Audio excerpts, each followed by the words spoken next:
ونستعينه ونستغفره ونؤمن به ونتوكل عليه ونعوذ بالله من شرور أنفسنا ومن سيئات أعمالنا ومن يهده الله فلا مضل له ومن يضلله فلا هادي له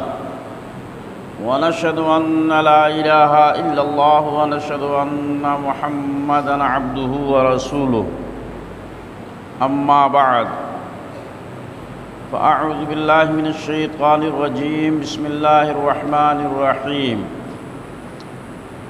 ولله على الناس حج البيت من استطاع إليه سبيلا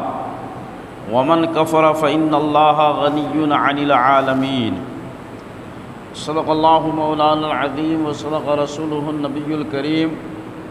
ونحن على ذلك لمن الشاهدين والشاكرين والحمد لله رب العالمين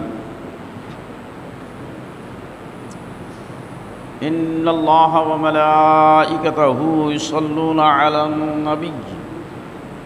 يا أيها الذين آمنوا صلوا عليه وسلموا تسليما اللهم صل على سيدنا مولانا محمد معدن الجود والكرم منبع العلم والحلم والحكم دائما صل وسلم صلاة وسلام عليك يا رسول الله وعلى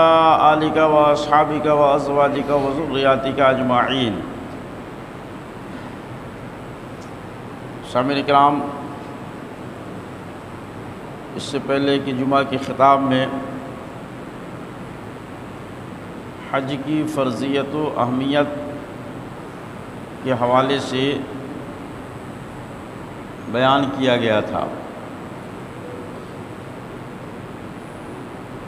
بہت سارے گوشے تشنا رہ گئے تھے، اس لیے آج کی اس مجلس میں انہی گوشوں پر روشنی ڈالی جا رہی ہے تاکہ یہ بات مکمل ہو جائے اور اہل استطاعت کو اللہ کے گھر کی زیارت کا عزم مصمم کرنے کی توفیق مل جائے. قرآن مقدس کی سورہ آل عمران کی آیت نمبر 97 تلاوت کرنے کا شرف حاصل کیا، جس میں اللہ رب العزت کا ارشاد ہے وَلِلَّهِ عَلَى النَّاسِ حِجُّ الْبَيْتِ، اور اللہ کا یہ حق ہے کہ اس کے گھر کی زیارت کرے لوگ جو وہاں تک پہنچنے کی استطاعت رکھتے ہوں. استطاعت سے کیا مراد ہے؟ اس سلسلے میں ائمہ کرام کے مختلف اقوال ہیں، مگر ہمارے امام اعظم ابو حنیفہ رحمۃ اللہ تعالی علیہ استطاعت کے تعلق سے فرماتے ہیں کہ استطاعت کا مطلب یہ ہے کہ آدمی جسمانی طور پر بھی صحت مند اور تندرست ہو اور مالی اعتبار سے بھی وہاں تک پہنچنے، وہاں کے اخراجات برداشت کرنے اور پھر واپس اپنے گھر تک لوٹنے کی طاقت رکھتا ہو. یعنی فزیکل اور اکنومیکل دونوں اعتبار سے اگر آدمی کے اندر استطاعت ہے تب اس کے اوپر حج فرض ہے. کبھی ایسا ہوتا ہے کہ آدمی فزیکل بالکل فٹ ہوتا ہے، جسمانی اعتبار سے تندرست ہے، صحت مند ہے، لیکن اس کے پاس اتنا سرمایہ نہیں کہ وہ یہاں سے حرمین شریفین جا سکے اور پھر واپس آ سکے، اس کی ایسی مالی پوزیشن نہیں، تو ایسے شخص کو مستطیع نہیں کہا جائے گا. اسی طریقے سے کبھی ایسا ہوتا ہے کہ آدمی مالی اعتبار سے تو بہت اسٹرانگ ہوتا ہے، روپے پیسے کی کمی نہیں ہوتی، مگر فزیکل وہ فٹ نہیں ہوتا، چل نہیں سکتا، کوئی بیماری ایسی لاحق ہے کہ جس کو برداشت نہیں کر سکتا، آنے جانے میں تکلیف ہوگی، مرض بڑھنے کا خطرہ ہوگا وغیرہ وغیرہ. تو جسمانی طور پر اگر آدمی فٹ نہیں ہے، مالی طور پر فٹ ہے، تو اس شخص پر بھی حج فرض نہیں ہے. حج کے فرض ہونے کے لیے استطاعت ضروری ہے، اور استطاعت میں مالی اور جسمانی دونوں اعتبار سے آدمی کا اس لائق ہونا ہے کہ حج بیت اللہ بآسانی کر سکے اور ارکان کو ادا کر سکے۔ تو اسی یہ بات واضح ہوئی کہ جن کو اللہ رب العزت نے مال و دولت سے بھی سرفراز فرمایا ہے اور وہ صحت مند تندرست بھی ہیں، تو ان کے اوپر لازم ہے کہ وہ بیت اللہ کا حج کرے اور اللہ رب العزت کے مقدس گھر کی زیارت کر کے اپنی آنکھوں کو منور و مجلہ کریں اور اپنے دل کو سرور بخشیں۔ مناسک حج میں اللہ رب العزت نے کیا ثواب رکھا ہے اور کس طریقے سے بندے کو فیض ملتا ہے، اس تعلق سے الترغیب و ترہیب کی ایک حدیث پاک ہے۔ حضرت عبداللہ ابن عمر رضی اللہ تعالی عنہ بیان فرماتے ہیں کہ میں مینا میں حضور نبی اکرم صلی اللہ تعالی علیہ وسلم کے ساتھ تھا۔ آپ کی خدمت میں حاضر تھا کہ دو شخص آپ کی بارگاہ میں حاضر ہوئے، ان میں سے ایک ثقفی تھے اور دوسرے انصاری۔ بارگاہ رسالت میں حاضر ہوئے، سلام پیش کیا، اور سلام پیش کرنے کے بعد ان میں سے ایک نے دوسرے سے کہا کہ اپنا مدعا پیش کرو۔ وہ دونوں ایک دوسرے پر ٹالتے رہے،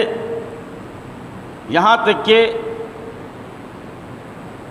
ان میں سے ایک نے جرأت کر کے، ہمت کر کے بارگاہ رسالت پناہ صلی اللہ تعالیٰ علیہ وسلم میں عرض کیا، حبیبی یا رسول اللہ، ہم لوگ کچھ پوچھنے کے لیے آپ کی بارگاہ میں حاضر ہوئے ہیں۔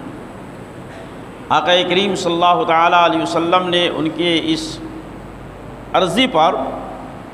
ارشاد فرمایا کہ تم جو کچھ پوچھنے کے لیے آئے ہو تم خود پوچھو گے یا میں بتا دوں کہ تم کیا پوچھنے کے لیے آئے ہو؟ سبحان اللہ۔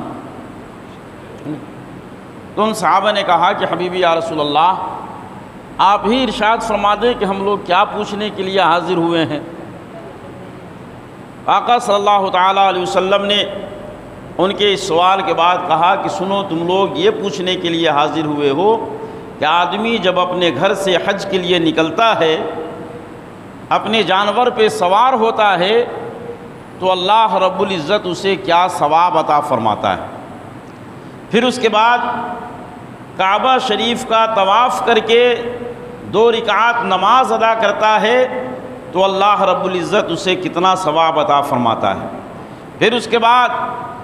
صفا اور مروہ کے درمیان سعی کرتا ہے تو اللہ رب العزت اسے کیا ثواب عطا فرماتا ہے۔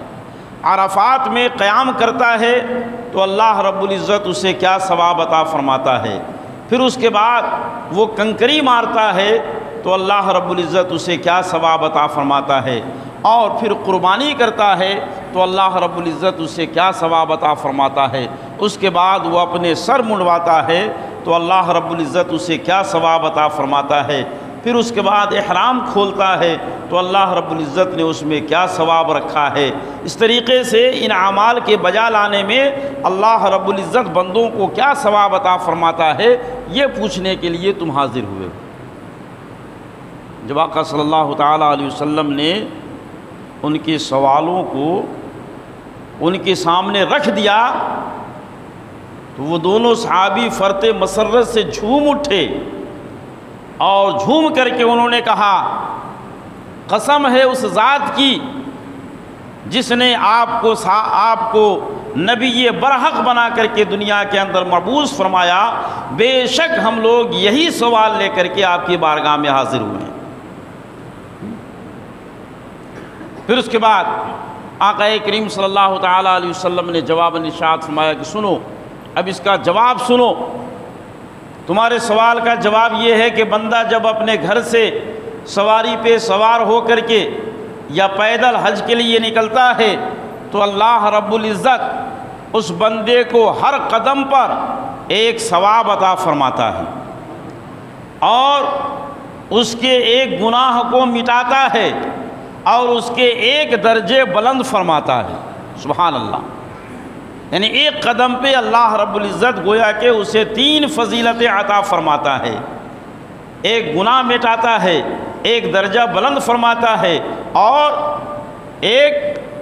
نامہ اعمال میں اس کی نیکیاں لکھتا ہے۔ پھر اس کے بعد آپ نے فرمایا کہ جب طواف سے فارغ ہو کر 2 رکعت نماز ادا فرماتا ہے تو اللہ رب العزت اس بندے کو ایک عربی غلام آزاد کرنے کا ثواب عطا فرماتا ہے۔ اس کے بعد آپ نے فرمایا کہ پھر بندہ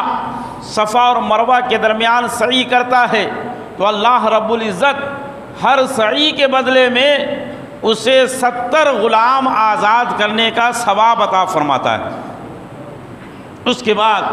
بندہ عرفات کے میدان میں قیام کرتا ہے۔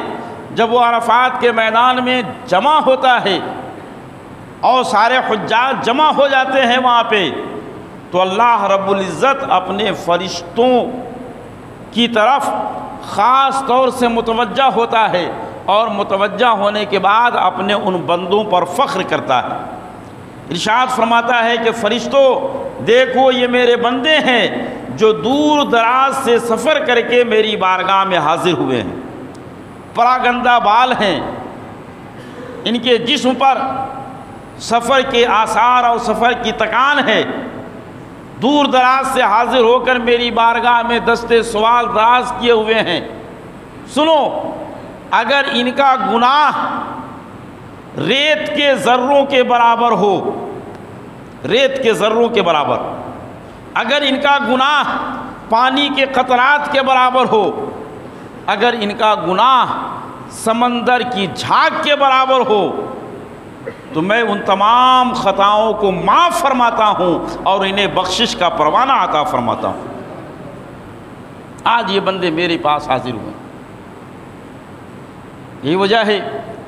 کہ ایک دوسری حدیث پاک میں یہ بھی بیان فرمایا گیا ہے، آقا کریم صلی اللہ تعالیٰ علیہ وسلم نے ارشاد فرمایا کہ جو بندہ حج کے دنوں میں حج کی نیت سے میدان عرفات میں موجود ہو، حاضر ہو،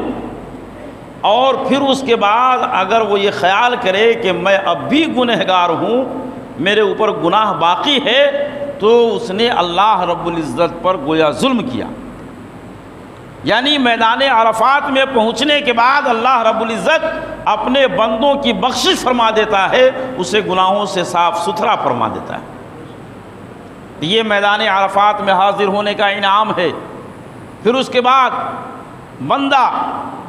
مزدلفہ کی طرف چلتا ہے، رمی جمار کرتا ہے، تو اللہ رب العزت ہر قدم پر اسے نیکی عطا فرماتا ہے، اور پھر اس کے بعد وہ قربانی کرتا ہے تو وہ قربانی اللہ رب العزت اس کے لیے ذخیرہ فرما دیتا ہے آخرت کے لیے۔ اور پھر اس کے بعد فرمایا کہ جب بندہ حلق کرتا ہے یعنی اپنے سر منڈواتا ہے تو اللہ رب العزت ہر بال کے بدلے میں اسے نیکی عطا فرماتا ہے، اور جب وہ احرام کھولتا ہے تو اللہ رب العزت اسے گناہوں سے پاک صاف اور ستھرا فرما دیتا ہے، یہاں تک کہ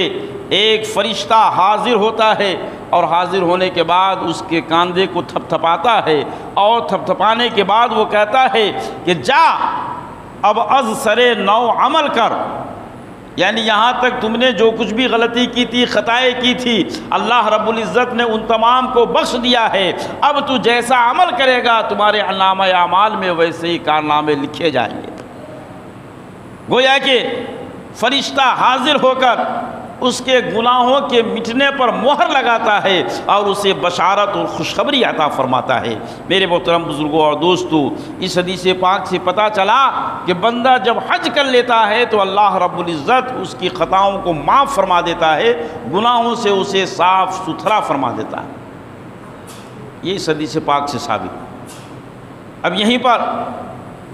عقیدہ کی ایک بات ذہن میں محفوظ کر لیں۔ حدیث پاک میں نے پیش کی، حضرت عبداللہ ابن عمر رضی اللہ تعالیٰ عنہ فرماتے ہیں کہ میں موجود تھا، 2 صحابی حاضر ہوئے، انہوں نے کہا یا رسول اللہ ہم کچھ پوچھنے کے لیے آئے ہیں، تو آقا صلی اللہ تعالیٰ علیہ وسلم نے یہ نہیں کہا کہ چلو تم اپنا سوال بیان کرو،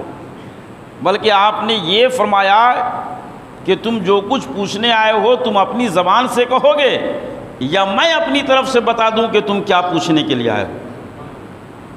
تو ان صحابہ نے کہا کہ یا رسول اللہ آپ ہی بتاتے تو بڑی اچھی بات ہے۔ تو آقا کریم صلی اللہ تعالیٰ علیہ وسلم نے ان سے سوال پوچھے بغیر ان کے سوال کو بتا دیا، اور جب بتا دیا تو وہ لوگ اس قدر خوش ہوئے کہ قسم کھا کر کے کہنے لگے کہ جس ذات نے آپ کو حق رسول بنا کر بھیجا ہے واقعتاً ہم لوگ یہی سوال کرنے کے لیے آئے تھے۔ میرے محترم بزرگوں اور دوستوں، مجلس میں کوئی حاضر ہو وہ اپنی زبان سے کچھ نہ بیان کرے، آنے والے کے سوال کو آدمی جان لے، اسی کا نام تو علم غیب ہے۔ سبحان اللہ، اسی کا نام تو علم غیب ہے کہ بات رکھی نہیں گئی مگر سامنے والے نے اسے جان لیا، اسے سمجھ لیا اور اس کے مطابق اس کا جواب دے دیا۔ تو سمجھ میں کیا آیا؟ یقیناً ہمارے اور آپ کے آقا صلی اللہ تعالیٰ علیہ وسلم کو اللہ رب العزت نے غیب کے علم سے باخبر کیا تھا، جبھی تو آپ بغیر پوچھے ہوئے سوال بھی بتا رہے ہیں اور پھر اس کا جواب بھی عطا کر رہے ہیں۔ اب وہ لوگ اپنے گریبان میں ہاتھ رکھ کر کے سوچیں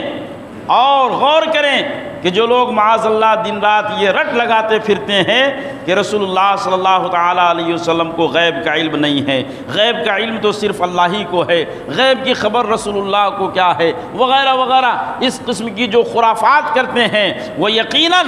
قرآن کے علم سے اور احادیث رسول صلی اللہ تعالیٰ علیہ وسلم سے نابلد ہیں۔ اللہ رب العزت نے اپنے فضل و کرم سے اپنے حبیب کو غیب کے علم سے مطلع فرمایا ہے۔ میرے محترم بزرگوں اور دوستو، آقا کریم صلی اللہ تعالیٰ علیہ وسلم کے لیے غیب کا علم عطائی ماننا یہ ہمارے لیے ضروری ہے۔ اگر علم عطائی نبی کے لیے نہ مانا جائے تو اس سے قرآن کی بہت ساری آیتوں کا انکار کرنا لازم آئے گا، احادیث رسول کا انکار کرنا لازم آئے گا۔ اس لیے اس قسم کا خیال رکھنا یہ سراسر باطل ہے کہ معاذ اللہ نبی کریم صلی اللہ تعالیٰ علیہ وسلم کو غیب کا علم نہیں تھا۔ یقیناً سرکار کو غیب کا علم تھا اور آپ کے فضل و کرم سے آپ کے غلاموں کو بھی اس کا علم ہے۔ اس کی ایک نہیں بہت ساری مثالیں سیر کی کتابوں میں، تاریخ کی کتابوں میں موجود ہے۔ فی الوقت اس طرف جانے کا موقع نہیں، گفتگو کر رہا تھا حج کے تعلق سے۔ تو یہ حج کے مناسک کا ثواب ہے کہ حج میں جو ارکان کیے جاتے ہیں اللہ رب العزت اس کے بدلے میں کس طریقے سے ثواب عطا فرماتا ہے۔ اسی طریقے سے الترغیب جلد نمبر 2 صفحہ نمبر 178 پر ایک حدیث پاک مرقوم ہے۔ آقا صلی اللہ تعالیٰ علیہ وسلم ارشاد فرماتے ہیں من خرج حاجا فمات کتب لہ اجر الحاج الی یوم القیامہ ومن خرج معتمرا فمات کتب لہ اجر المعتمر الی یوم القیامہ ومن خرج غازیا فمات کتب لہ اجر الغازی الی یوم القیامہ۔ آقا صلی اللہ تعالیٰ علیہ وسلم ارشاد فرماتے ہیں کہ جو شخص حج کے لیے نکلا اور دوران حج اس کا انتقال ہو گیا، یہ ہمارے لیے جو وارثین ہیں ان کے لیے انتہائی غم اور افسوس کا مقام ہوتا ہے، مگر وہ خوش نصیب جو دوران حج اس دنیا سے رخصت ہو جاتا ہے، آقا صلی اللہ تعالیٰ علیہ وسلم اس بندہ مومن کو خوشخبری سناتے ہوئے ارشاد فرماتے ہیں کہ جو شخص حج کے دوران انتقال کر جاتا ہے اللہ رب العزت قیامت تک اسے حج کرنے کا ثواب عطا فرماتا ہے۔ اسی طرح فرمایا کہ جو شخص عمرہ کرنے کے لیے نکلے اور گھر واپس آنے سے پہلے راستے ہی میں اس کا انتقال ہو جائے تو اللہ رب العزت قیامت تک عمرہ کرنے والوں کا ثواب اسے عطا فرمائے گا۔ اور پھر اس کے بعد ارشاد فرماتے ہیں کہ جو شخص غزوہ کے ارادے سے دشمنوں سے مقابلہ کے لیے گھر سے نکلا اور گھر لوٹنے سے پہلے جام شہادت نوش کر لیا تو اللہ رب العزت اسے قیامت تک غازی کا ثواب عطا فرمائے گا اور اس کے نامہ اعمال میں نیکیاں لکھی جائیں گی۔ یہ ہے حج کے کرنے کے دوران اگر آدمی اس دنیا سے رخصت ہو جائے تو اسے اللہ رب العزت اس طریقے سے نیکیوں سے مالا مال اور فیضیاب فرماتا ہے۔ ایک دوسری حدیث میں نبی کریم صلی اللہ تعالیٰ علیہ وسلم نے ارشاد فرمایا کہ جو شخص حج کرتا ہے اللہ رب العزت اس حاجی کی سفارش سے 400 گھروں کے افراد کو جنت میں داخل فرمائے گا۔ سبحان اللہ، یہ ایک حج کرنے والے کا ثواب ہے کہ اس کی سفارش سے اللہ رب العزت 400 گھروں کے لوگوں کو جنت میں داخل فرمائے گا، یا دوسری روایت میں فرمایا گیا کہ اس کے خاندان کے 400 لوگوں کو جنت میں داخل فرمائے گا۔ اللہ اکبر، جب اس کی سفارش سے اللہ رب العزت اتنے لوگوں کو جنت میں داخل فرمائے گا تو خود حج کرنے والے کا کیا مقام ہوگا اور اس کی کیا عظمت ہوگی۔ یقیناً وہ شخص جو نیک جائز حلال مال سے حج کرتا ہے اللہ رب العزت اس کو جنتی بنا دیتا ہے۔ اس لیے حضرت ابو ہریرہ رضی اللہ تعالی عنہ ارشاد فرماتے ہیں کہ آدمی کو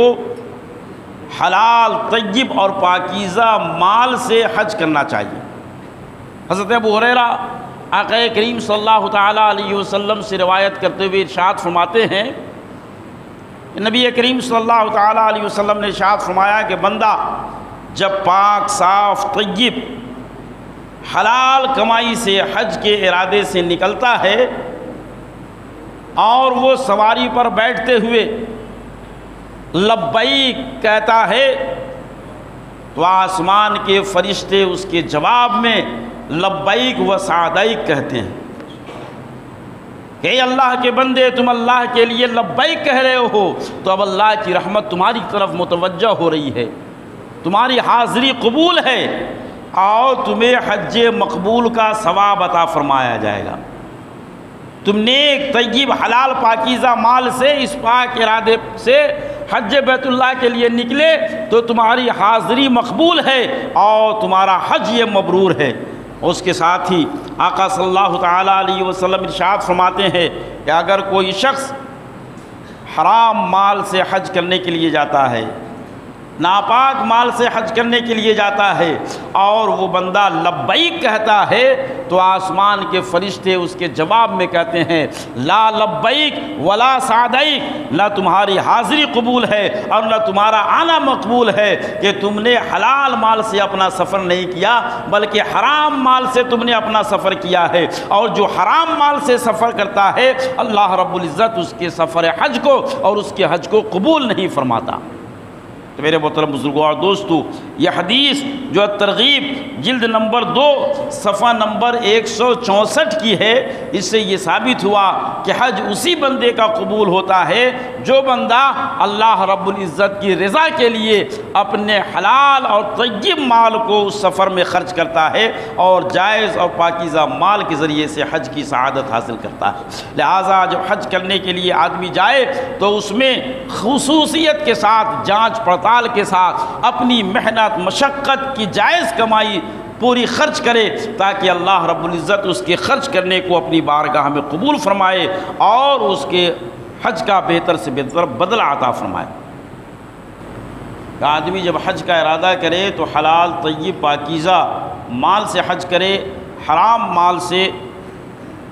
مکمل طریقے سے اجتناب کرے کہ حرام مال کی آمیزش سے حج قبول نہیں ہوتا بلکہ واپس اس کے منہ پر مار دیا جاتا ہے۔ اب آئیے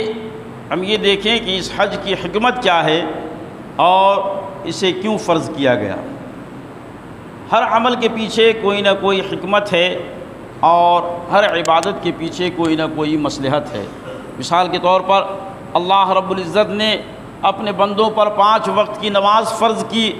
تو اس نماز کے فرض کرنے کا مقصد بیان فرمایا ان الصلاۃ تنہی عن الفحشاء والمنکر، کہ بے شک نماز بے حیائی اور بری باتوں سے روکتی ہے۔ تو نماز کے مقاصد میں سے ایک مقصد یہ بھی ہے کہ آدمی بے حیائی اور بری باتوں سے رک جاتا ہے۔ اسی طریقے سے روزہ کے بارے میں ابھی چند ہفتوں پہلے آپ نے سماعت کیا کہ روزہ کا مقصد اللہ رب العزت نے بیان فرمایا، لعلکم تتقون، روزہ تمہیں اس لیے رکھنے کو کہا جاتا ہے تاکہ تم متقی بن جاؤ، پرہیزگار بن جاؤ۔ اسی طریقے سے مال کی زکوٰۃ کے تعلق سے فرمایا گیا کہ تمہیں مال کی زکوٰۃ اس لیے ادا کرنے کا حکم دیا جاتا ہے تاکہ تمہارا مال صاف ستھرا اور اچھا ہو جائے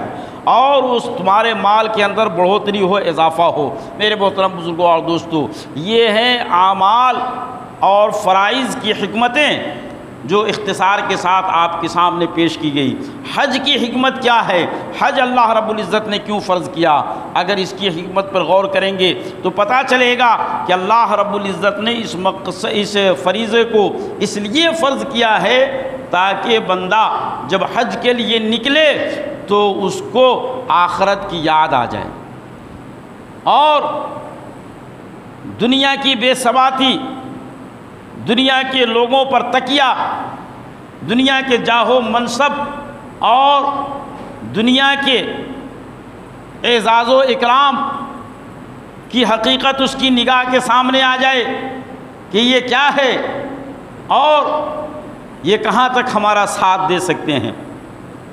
مثال کے طور پر حجاج کرام